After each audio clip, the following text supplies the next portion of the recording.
We believe it all starts with a patient. So what happens when a patient, a liver patient no less, one of the 500 million people living with conditions that often go undiagnosed, untreated, or misdiagnosed, mistreated, and stigmatized, brings the challenges of liver patients front and center? And what happens when a patient then leads a discussion with world experts in policy, research, clinical care, and wellness on ways to overcome these challenges? Let's find out today on GLI Live. Hello and welcome. My name is Donna Cryer. I am the founder and CEO of the Global Liver Institute, and I have the great privilege of being the host for this episode of GLI Live. Today, we'll be talking about sickle cell disease, health equity, and liver disease. What are the connections between all of these? As many people know, but not enough, which is the point of the show. September is many things, but it is also Sickle Cell Awareness Month. Sickle cell disease is a genetic disorder disproportionately affecting people of color that involves the liver about 40% of the time. And the sickle cell community faces many of the same obstacles and challenges that the larger liver health community does, but many challenges that are very unique and urgent. And to address those challenges, we have Dr. Michael Vincent Smith. He has too many letters really after his name on his full resume. I would take the whole 30 minutes and need a sip of tea and a cough drop and some things. So I'm going to let him tell you about himself. But he's the CEO and founder of Marty Health, which is an innovative company driving health equity and better health outcomes in the sickle cell community. Welcome, Dr. Smith. It's a pleasure to be here with you, and thank you for this opportunity. Thank you so much. Thank you. So you have the opportunity with your training and long career to do many, many different things. Why did you choose to innovate in sickle cell? That's a great question. I've been fortunate enough in my career to be exposed to many different conditions where health equity existed or health inequities existed. As a cardiothoracic surgeon, I found out that lung cancer patients in Georgia, African-American men in Georgia, had the highest death rate of lung cancer in the nation. And we saw that as a health equity issue. So I started the first lung cancer early detection program in the state of Georgia back in the late 1990s. Then we learned that Jehovah's Witnesses, many of whom are people of color, were being denied open heart surgery because they can't take blood. And we knew it was possible to perform heart surgery, not all of them, but most heart surgeries without blood. So we started the first bloodless cardiac surgery program in the state of Georgia, the second in the Southeast. And for years, we were the only game in town because we saw an opportunity to deal with a health disparity issue around access and quality of care.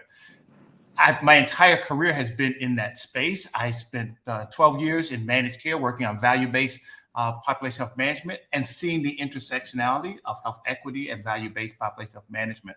So when this opportunity came along last year to start a company based on the concepts that I spent my career working on, it was just a dream come true. And the chance to work on building a program for the group that I think is one of the most health disparate groups in the country, the sickle cell population, was just icing on the cake for me. Well, we are beyond lucky. We are blessed to have someone with your range of expertise choose to apply that to this space.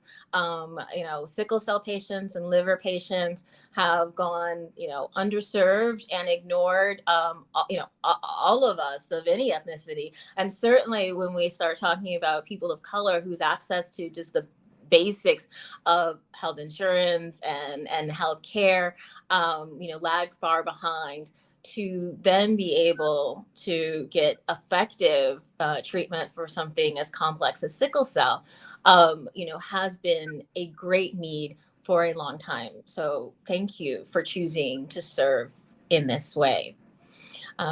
So tell us more about some of the unique challenges in the sickle cell population.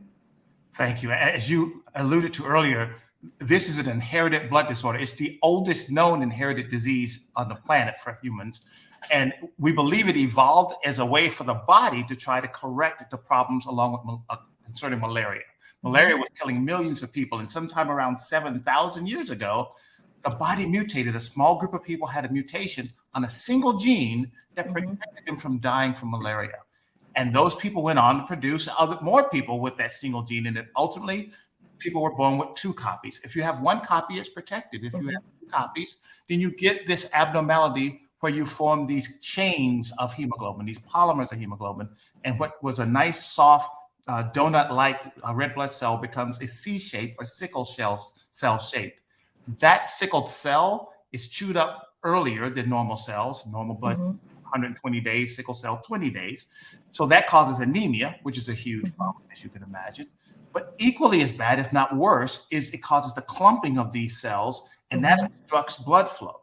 And when you think about obstruction of blood flow, it's just like having a heart attack in any other organ of the body. And then when you think about the liver, which pumps something like 1.4 liters of blood a minute, you can see why having that kind of organ have the possibility of occlusion can be a real problem for patients. So sickle cell disease by itself, with all its problems of acute and chronic pain, are a problem. But the organ damage associated with it, any organ in the body is catastrophic. And the liver is no exception.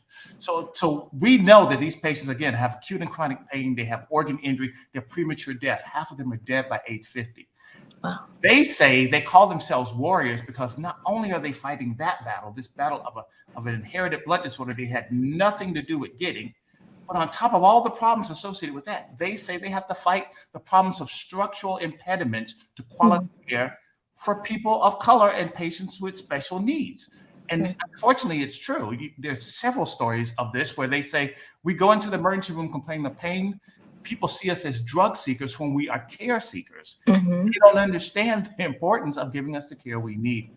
So we saw this as a tremendous opportunity. Last September, when we started, Marty, we started on September 1st, Lung Cancer Awareness Month. Happy birthday. We started by saying, let's learn from what we know about health equity.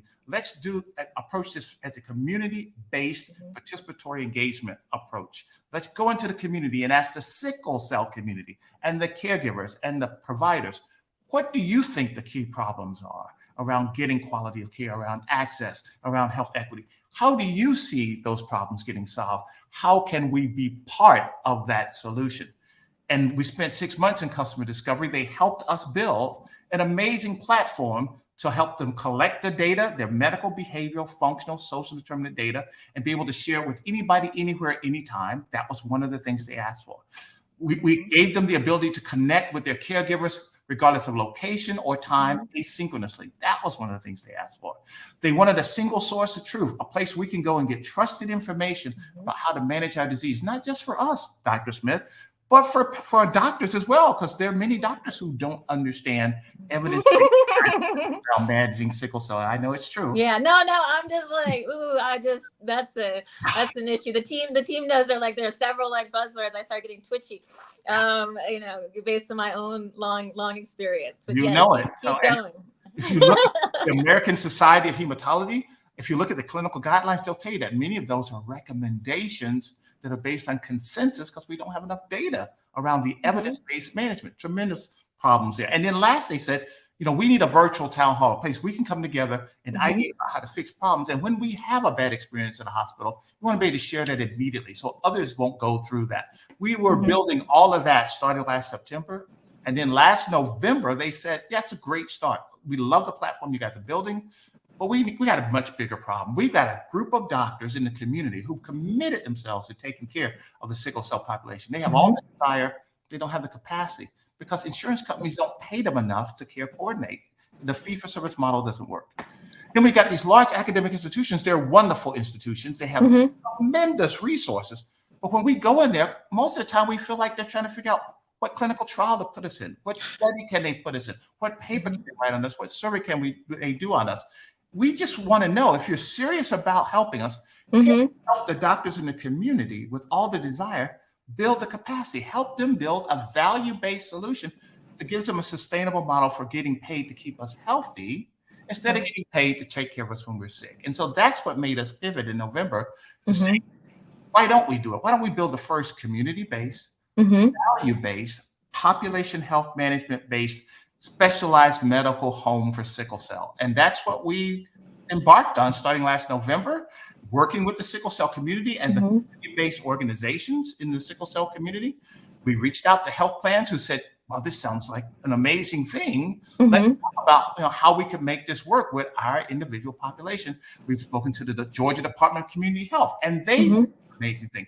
I'll say one more piece because I know I'm going long here, but you're fine. You're the only guest, so you can all the time is yours. So as we were doing all of that, we learned about these new gene editing therapies coming down the pike for sickle cell, and it's great. I mean, the opportunity to cure a horrible disease is amazing, but there are barriers to that, and there are concerns about the longevity of the treatment and the cost of the treatment and the equity around getting that treatment. And the treatment is scheduled, if it gets approved in December, to cost around $2 million a person. And the question we have is, how do we make sure that we level the playing field? We make equitable care available for every sickle cell patient instead of just the ones who may or may not be candidates for the gene editing therapy. So that's why Marty is focusing on trying to identify and document the burden of illness of our sickle cell population comprehensively and proactively, identify and document all the gaps in care, the medical gaps, the behavioral gaps, the functional gaps, the social determinant gaps in care, allocating resources to reduce avoidable ER visits and hospitalization, whether those are community-based resources or physician-based resources or health system-based resources or health plan-based resources. And then if we do all that right, how do we build a root cause analysis model to say, listen, we thought we had this fixed, and Susie showed up in the emergency room anyway. We miss. How can we learn from this and encourage us to build a system that does a better job so that Susie won't show up? Because if Susie doesn't show up, a lot of the problems that Susie faces in the emergency room go away. Right. I want to be like, I am Susie. I know what that is, so there's so many things that I love about what you have done and the approach that you have taken. And it's rare for a physician to start with, let's listen to the patients and let them tell us. That's certainly the GLI model, but I have the advantage of being a patient. And so, our tagline, our motto is it all starts with the patient. And that's more than just, it started with me. It starts with, as every project does, listening to the patients. And so it wasn't so much about accomplishing one aim, but as you've done, building a platform and a structure for ongoing problem identification and agenda setting and bringing the right people to the table to be able to solve any and all problems that people have, because it's often a very, just people are multifaceted. Helping them be well is multifaceted too. And so I think that's what's so powerful of what you've done, with the addition of your background and understanding of payer models and incentives and aligning those, and data and aligning those. I think those are things that, if we can create, wins, even if something is patient driven, but if we create, wins for the other stakeholders involved, then solutions are much more, effective, likely to be implemented, likely to stick. So I'm just super excited. As you know, I'm a huge fan of what you've built, and as a model, not only for sickle cell, but for how to succeed and be effective in other disease states, particularly with populations that, many might discount as, oh, they're hard to reach, or we don't know how to talk to them, or we can't find them. And, I was like, I don't know who them is. I'm like, I see Black people all the time. I don't know why you can't find them for your clinical trial or whatever. What it means is we don't trust you enough to do these things. And we understand that you don't have our interests at heart. And so when you have taken that time to build trust and to address problems that matter to people, And you can go a long way and do a whole lot of things on that foundation. Thank you. And it's a great point. This doesn't happen without the patients. Our first day, September 1st of last year, we met with members of the Sickle Cell Foundation of Georgia leadership. And they are the ones that said, we will set up your focus group for you. That is the most exciting part. And throughout this, I got to tell you, we've been blessed to have the support of community-based organizations, the sickle cell space from beginning to the end. We will be at the Sickle Cell Disease Association of America meeting in October. We'll have an exhibition booth where we'll be showing them the software we've been building. We were at the 10th Annual Warriors and Caregivers Convention in Houston a couple of months ago. We're excited about it. And the feedback they've given us is what's built this model that we have so far today. And it only gets better to the extent that we continue to listen to the customers who we think can benefit so much from this. I'll give you two great examples of how I learned, how they took me to school. We learned. You, a prominent cardiothoracic surgeon. Let's say that again. I'm going to say it again to make sure that your mother has this clip. Like a prominent cardiothoracic surgeon. Yes, that's true. But I'm the student here, and they said the first time we met in the focus group. So let's get this straight. A lot of people come to us and ask to help us, and we don't need carpetbaggers. If you're here to help, we'd love to have you. We need all the help. We need allies, but we just don't have time for carpetbaggers. So one of the things I knew was that there was a drug that had been around for several years, actually 4 decades, that's been shown to be beneficial in the management of sickle cell disease, hydroxyurea. Hydroxyurea, again, 40-year history, started out as a cancer treatment drug. They found an indication it allows you to produce more fetal hemoglobin, a subspecies of hemoglobin that is the one we're all born with initially, the predominant one, but it decreases over time. But with this drug, you produce more fetal hemoglobin, so the percentage of your abnormal hemoglobin is less. The smaller the percentage, the less vaso-occlusive events, the less anemia, less of all those complications. That drug has an 11% utilization in the sickle cell population nationwide. And that's amazing when you think about it. So we started asking them why. And what clearly came about is something you mentioned earlier. There's a huge lack of trust in the community about the delivery of care in general and the medications around their care. So they say to me, not only did this drug come out as a cancer drug, not only is it that we don't feel that people are giving us the information we want about it, at one point in the package inserts, when you open this drug, it said to put on gloves before giving it to your child. Now, how does a mom, they said to me, feel safe about giving a drug to a child that she can't even touch with her own fingers?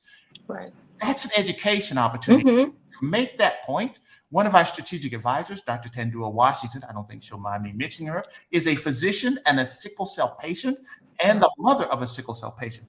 She said, I would have never made it through medical school without hydroxyurea. I would have never practiced medicine without hydroxyurea. The problem is you're not hearing enough of the voices of the people who benefited from this drug. And we need to elevate that voice. Now, here's the joke. Hydroxyurea costs $27 a month, $350 a year for a drug that's been shown the best drug in terms of safety and efficacy for this disease to date. There are other drugs out there, but not shown the safety and efficacy profile. So that was one thing. The second thing is I didn't know the science around the vaso-occlusive crisis, that there's essentially 4 phases to a vaso-occlusive crisis.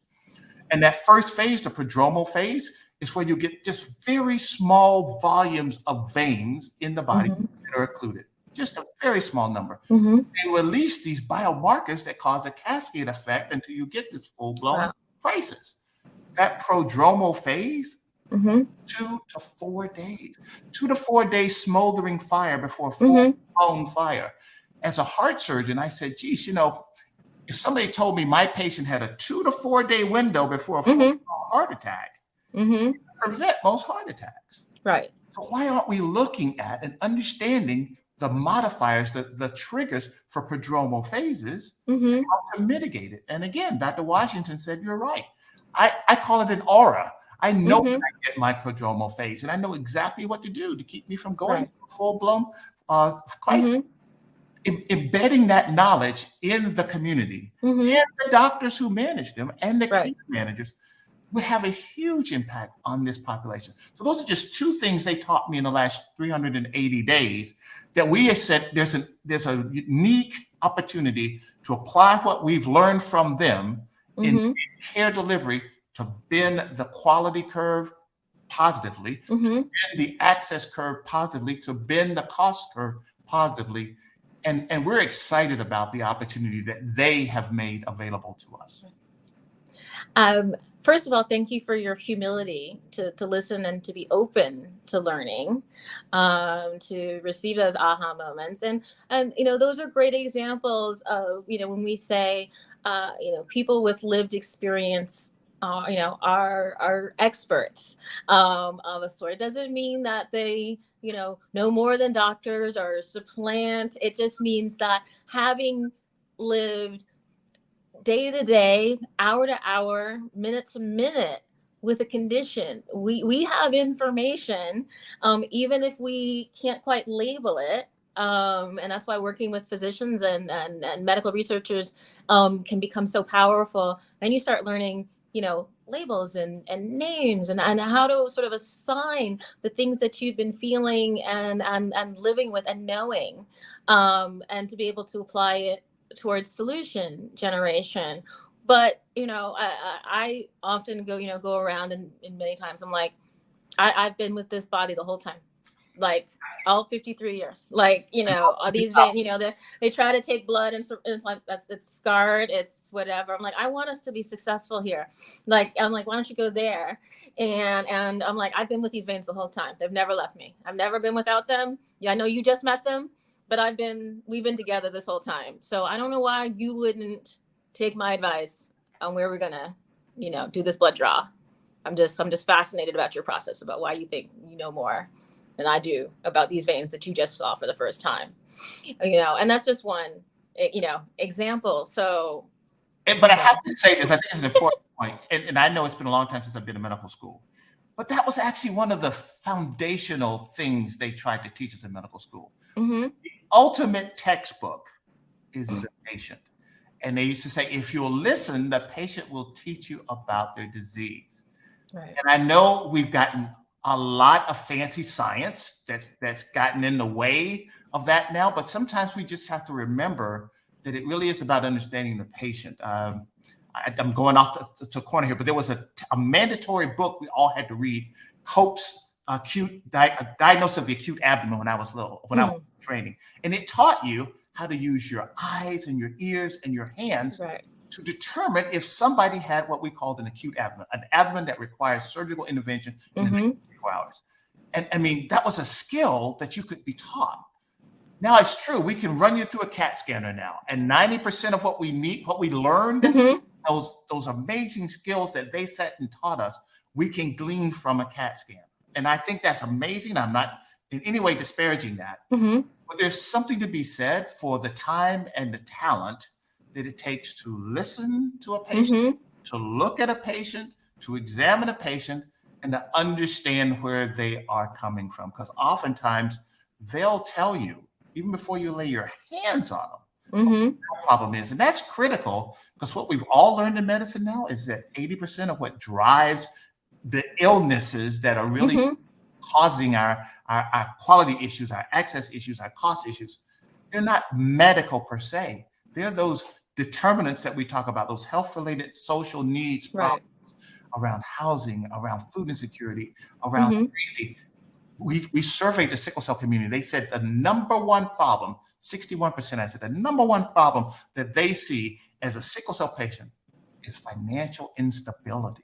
Right. You can understand why. You probably get better than most people. I mean, most of them have problems finishing school, getting into college, staying in college, keeping a job, and many of them are on disability. And so understanding that life, seeing the world through their eyes, and planning a program that not only treats the clinical issues, but the social determinant issues, we think is our opportunity for differentiating ourselves and actually making a difference. Absolutely. We have had a a finance value reimbursement track in our advanced advocacy academy, our patient, training school, basically, for its entirety. And people were like, really? Why is that? I'm like, because if you can have, the greatest drug, developed, but if you can't pay for it, you might as well not have been invented. If you can't, I remember there were times when I had to, looked at my little money and choose between, do I go to class, or do I go to the doctor's office, or do I pay for my medication? I'm just like, well, I guess I'm going to pay for my medication. So I guess I can't take the metro as many times this week and go to school. And I want to thank the financial aid office at Georgetown University Law Center for me coming to them with my, the bill after transplant. And they were like, well, how much of this is, remaining for you and your family to pay? I'm like, no, this is the remainder for us to pay, and my parents had school, had insurance. They were, teachers, they had insurance, and there was, a six-figure, for us to pay. And so, we had to, they didn't have to, but they were willing to work with me to, readjust my student loans, and, and then there were years of still paying for medical bills and school bills. But, it allowed me to make it through and to graduate and to practice as a lawyer and to, be able to do the things that I'm doing today. And so I love that it's a broader set of issues around how you can, enable someone to be able to access care, because it's not just about being able to pay an insurance premium or copay. It's being able to pay for like the rest of your life, your childcare, your transportation, your house. We've seen people who've gone, become homeless while getting their cancer or their transplant or their and sometimes that homelessness or that instability then is deemed something that makes them ineligible for care. So you touched on another important point. One of our other strategic advisors, Dr. Douglas Collins, who's been taking care of this population in Georgia for decades, an amazing individual. Now, he said to us, Michael, the reality is the biggest thing you can do to help a sickle cell individual be successful is identify and eliminate the barriers to them getting to and making it through college. Because the reality is the ones who make it through to college and succeed are going to have a whole different life in terms of insurance and benefits and opportunities, blue collar versus white collar. But the reality is we're not taking advantage of those opportunities to do that. We know that 20 to 30% of all of the sickle cell kids by age 18 will have a silent stroke. We know that. We know that studying them with a sound wave device, transcranial Dopplers, can identify the kids who are at highest risk for the stroke. And we can mitigate that stroke with treatment. And yet, nationwide, less than 50% of the kids who meet criteria for an annual transcranial Doppler are getting that. We know that 12 to 26% of these kids are going to have a hearing loss, mild or major, between now and the time they're born at age 18. And yet we don't routinely do hearing testing for this population. So a lot of these kids are showing up at school at first grade. They've had an occult stroke, so they've got a cognitive deficit. They had a hearing problem. We look at these kids and, well, they just can't learn. The joke is that we know there are accommodations available for kids who have learning disabilities. But if you don't test for it, you don't get it. Right. So the idea that in 2023, knowing that those are best practices for the management of sickle cell patients under 18, and knowing that nobody is knocking those quality metrics out of the park, just tells you what a tremendous opportunity we have. And that's one of the things we're focusing on. Let's just make sure we're hitting all the best practice things that we know to do. It's great to come up with new things, don't get me wrong, but there's some basic things we know we can do today around the care management of this population that just aren't being done. And if we do them, we can have a huge impact at a relatively low cost and reduce avoidable costs significantly. as someone who has avoided ER visits or, costly hospitalizations with a bag of salt water, like some Ivy and saline, those are exactly the types of things that, I try to explain. And I think those are the really exciting opportunities. Not that, medical innovation and discovering new things, aren't, but being able to apply what we know, what we have, maybe sitting back on the shelf unused, is such an exciting opportunity to share with. And it sounds like you need to share it with audiologists, emergency room physicians, hepatologists. You have a lot of conversations that you need to have. I'm glad that we had this one. Please share. We are talking. The American College of Emergency Physicians, to their credit, has put up guidelines for managing pain for sickle cell patients because they know it's a different type of pain. Mm-hmm. And sadly, there are a significant number of ER docs that I've encountered already who weren't even aware that these guidelines exist. And so it's just a tremendous opportunity to educate and raise awareness. And I think the more we talk to people and learn this opportunity, the more we see the value of what Marty really can deliver. And I talk about value because it is important. Mm-hmm. I believe there's a social justice issue here. Don't get me wrong. But I've said this to many people. If this were just a social justice issue, Martin Luther King would have hit this out of the park. He's a much better social justice warrior than I'll ever be. We've got to show people there's a value proposition. Mm-hmm. And I think there is. One of my greatest mentors, who started one of the largest and most successful independent physician associations in the country, Dr. Richard Merkin, told me this story early on when I was in managed care.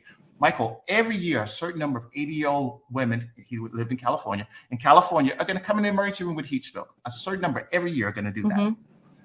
And we are managing risk for that population. So we can argue about whether or not that patient needed to be in the ER, whether or not they needed to be admitted, and whether or not we're going to pay for it. Or we can just buy them all fans at the beginning of the summer. Yes. So as I was thinking, I was like, a good air conditioner would have solved that real quick. Yeah. And so, yes, thank you. It always is. It's the highlight of my day when people speak sense to me. So thank you for making it make sense. You've healed a little bit, one patient here today with this conversation. And I know as people view it and share it, it will heal so many more. So thank you. It's been an honor for me. Thank you for helping us raise awareness about this important issue. Absolutely. Please be sure to like this video, subscribe, and share your thoughts and suggestions in the comments below. Join us weekly on Wednesdays at noon Eastern Time for more episodes of GLI Live. Check out our website, globalliver.org, and follow us on social media to learn more about the Global Liver Institute and stay up to date with the latest in liver health. Until next time, stay safe, stay well, and stay connected.